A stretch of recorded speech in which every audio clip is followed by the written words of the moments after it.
Chapter 1. To achieve your goals, you must see challenges as normal. Jim Collins and Jerry Porras embarked on a 6-year research project to identify and study the historical development of some visionary companies, after which they discovered the factors contributing to their extraordinary long-term positions.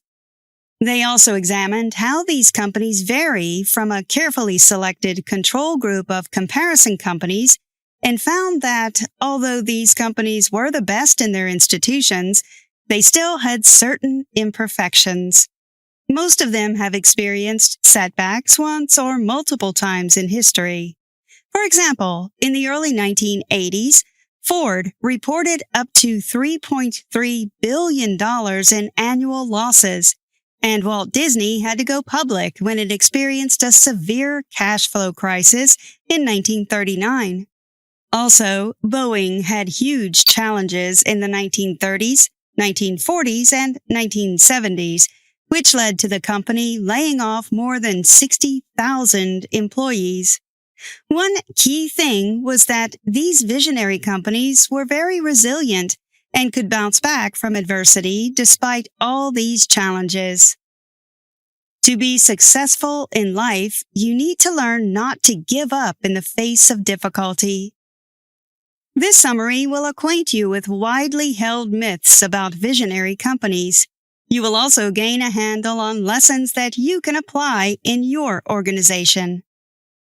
We chose the term visionary companies rather than just successful or enduring companies to reflect the fact that they have distinguished themselves as a very special and elite breed of institutions.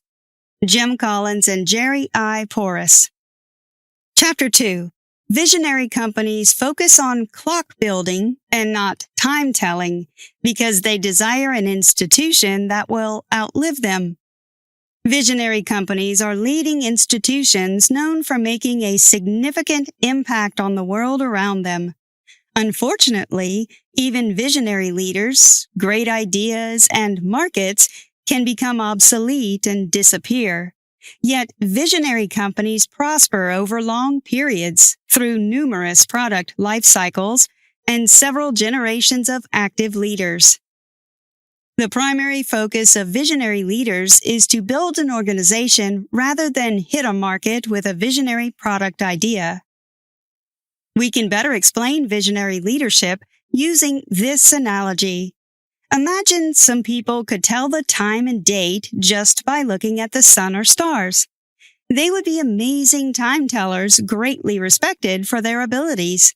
However, these people will be appreciated more if, rather than focusing on telling the time, they built a clock that could continuously tell the time even after they're dead and gone. Time telling is synonymous with having a great idea or being a charismatic visionary leader. In contrast, clock building is building a company with a lifespan that goes beyond the presence of any leader and through various product life cycles. Due to this clock building approach, people have held on to some myths about visionary companies. Great companies start with a great idea. Only a few visionary companies started with a great idea. Some began without any specific vision, and a few started with outright failures. Great and charismatic visionary leaders are crucial in having a visionary company. You don't have to be a charismatic leader to have a visionary company. Some of the greatest CEOs in the history of visionary companies did not fit the model of the high-profile, charismatic leaders that we know. Maximization of profits is the driving force of most successful companies. Money-making is not the sole aim of a visionary company. It's just one in a cluster of objectives. Although these companies seek to make a profit, they are guided by core values and a sense of purpose. Usually, after making the shift from time-telling to clock building, the next thing to do is to get down to the hard work of making your company a visionary company. One way to do this is to preserve core ideology and stimulate progress. Chapter 3. Don't become satisfied with the status quo, even when things are working well at present.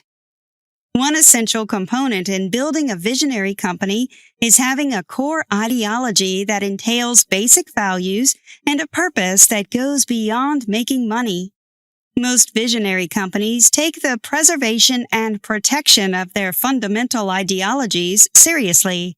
Yet, these principles must be flexible to accommodate change and evolution.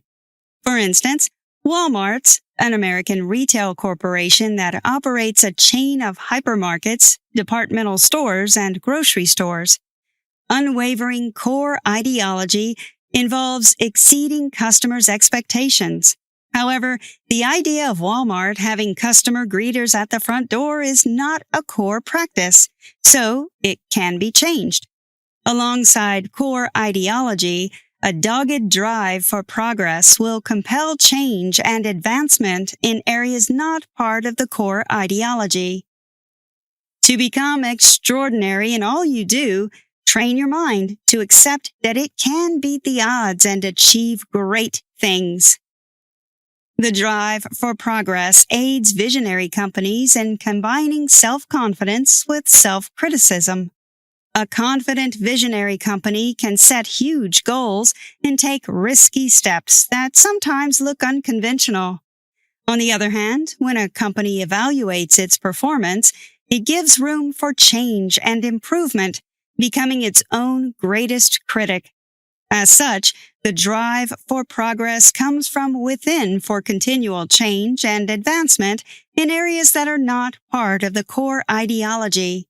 The specific methods visionary companies use to preserve their cores and stimulate progress are big, hairy, audacious goals, BHAGs, commitment to huge goals that set a company on the path of progress, cult-like cultures, the experience people get in a company when they buy into the core ideology of that organization. Try various stuff and hold on to what works. Embrace different actions and experimentations that open you to new and accidental progress. Homegrown management. It's advisable to promote those who are conversant with the fundamental values of the company to top managerial positions. Good enough never is. Always aim to be better than you are right now, no matter how successful you are. Many organizations often have awesome intentions and great visions, but they don't take the critical step of turning their intentions into realities. Intentions are wonderful, but it is the transition of those intentions into concrete items that is the secret of visionary companies. Did you know? In 2022, Walmart Incorporated reported that around 230 million customers and members visit approximately 10,500 Walmart stores and clubs every week. Chapter 4. Having big goals and a healthy work relationship are crucial methods of stimulating progress in any organization. Although all companies have goals, there is a vast difference between just having a goal and becoming committed to a massive, daunting objective. Boeing Corporation is an excellent example of how visionary companies often use audacious goals as tools to stimulate progress. In 1952, Boeing engineers came up with the idea of building a large jet aircraft for the commercial market. The company had no commercial presence at the time, and commercial airlines didn't buy into the idea. It also had not yet recovered from losses experienced that led to the layoffs of 51,000 employees after the end of World War II. Furthermore, Boeing didn't have sufficient funds even to build the prototype of the jet. Nevertheless, they defied the odds by building the jet and called it 707, despite the setbacks, and eventually became prominent in the commercial aircraft industry. When designing your big, hairy, audacious goal, BHAG, ensure that it is a goal, not a statement. It should be so clear and compelling that it's easy to understand. Also, your BHAG should be consistent with the company's core ideology. Finally, a BHAG should be very daring and interesting in itself so that it can continue to stimulate progress, even if the leaders are not available to be part of the accomplishment of the goals. For an organization to be productive, everyone needs to understand the company's goal. Many people think visionary companies are fantastic places to work. However, that's not the case for everyone. For instance, if you're not comfortable with Walmart's passionate dedication to its customers, you don't belong there. Collins and Porras discovered that visionary companies tend to demand more from their employees than other companies when it comes to performance and agreement with the ideology. Being part of these companies is like joining a very tight-knit group that's almost cult-like. If you desire to be committed to the vision of the company, you'll be very satisfied and productive. However, if not, you might feel terrible and out of place and eventually resign. The core ideology enables progress by providing a base of continuity around which a visionary company can evolve, experiment, and change. Jim Collins and Jerry Porras. Chapter 5. The success of most visionary companies is that they try a lot of stuff and keep what works. As Collins and Porras examine the history of visionary companies, they noticed that these organizations do not operate by detailed strategic planning. Instead, they focus on experimentation, trial and error, opportunism, and purposeful accidents.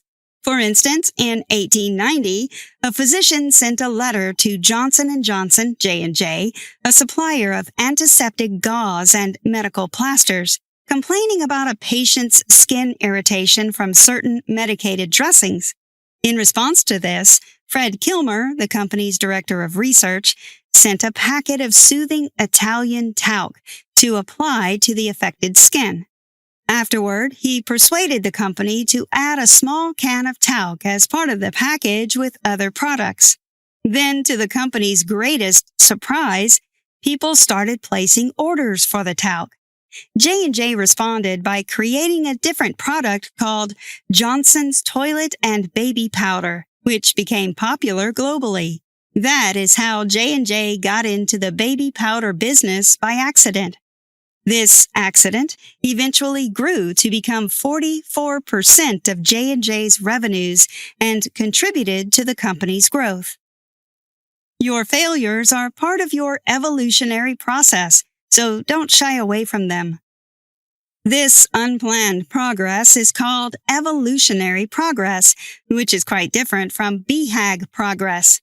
Some other notable differences include a BHAG progress involves specific goals, while evolutionary progress involves trying lots of different approaches and stumbling into something that works without knowing ahead of time what it will be. BHAG progress involves taking giant steps, while evolutionary progress starts with small, incremental steps, often in the form of quickly seizing unexpected opportunities that eventually grow into significant and unanticipated strategic shifts. To this day, Johnson & Johnson tries many new things, holding on to those that work and letting go of those that don't. Also, J&J imposes rigorous selection criteria. Only those experiments that prove profitable and fit with J&J's core ideology get to remain in the company's portfolio of businesses. Chapter 6. Sometimes it's easier to look within your organization for the best talent to fill managerial positions. Visionary companies believe top management usually has a significant impact on any organization, so they don't make random people CEOs. In trying to preserve their core ideologies, visionary companies select managerial talent grown from inside the company. Collins and Porras' research revealed that the visionary companies were 6 times more likely to promote insiders to the chief executive position than the comparison companies.